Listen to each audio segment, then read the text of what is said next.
So let's talk about November 1st. I work in retail. I am a grocery clerk. So it'll be really interesting to see what happens when and if EBT does not post. I will tell you that my grocery store has hired more asset protection in advance of the 1st. They are prepared. You will be arrested.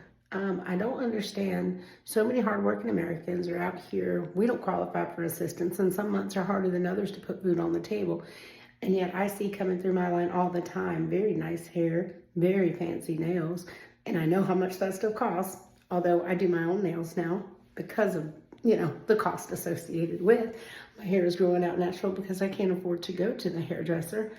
Now, some people that come through my line have as much as $1,300, $1,500.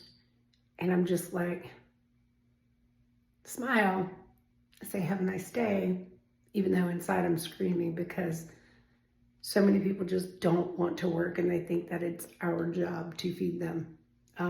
I was raised to believe that if a man doesn't work, a man doesn't eat. And that's just how that goes. Did I once upon a time get assistance? Yes, I did. Back in the day, I was very embarrassed to use my food stamps because we didn't have an EBT card. We had paper stamps with denominations printed on them, like 5s and 10s and 20s, okay? We had to count them out like cash, and everybody knew what we were doing. Now you can swipe and hide it and all that, but as a cashier, I get to see. I see. I can see remaining balances. I can see.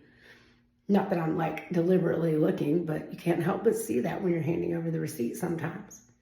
And it just boggles the mind how a lot of them are also driving very new, very nice cars. There's so much fraud in the system that it needs to be overhauled. Just simple as that, it needs to be overhauled. This stuff is supposed to be a hand up, not a hand out. A hand up, out of your situation, not a hand out and a generational source of income. We have to do something about that. It's ridiculous. I just don't understand. I would be so ashamed, and I was so ashamed until I got job training and was able to get off of that. It's not supposed to be a lifestyle. It's not supposed to be something you teach your kids and their kids. You've got generation upon generation. And this isn't all just one skin color. I've seen it in my shade too. This is something they teach their children. How to game the system, how to get the housing, how to stay on this stuff forever. It has to end. It has to stop. We can't afford it anymore. None of us can afford it anymore.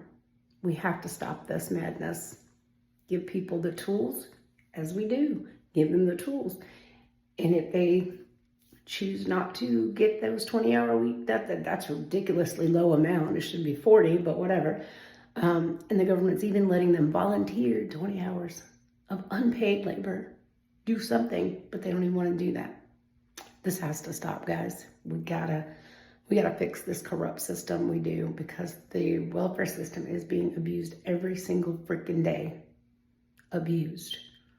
We have churches for this. We have food banks for emergencies. We are supposed to take care of people out of our free will.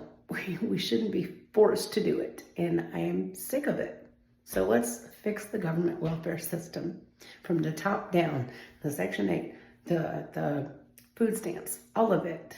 We need to fix this.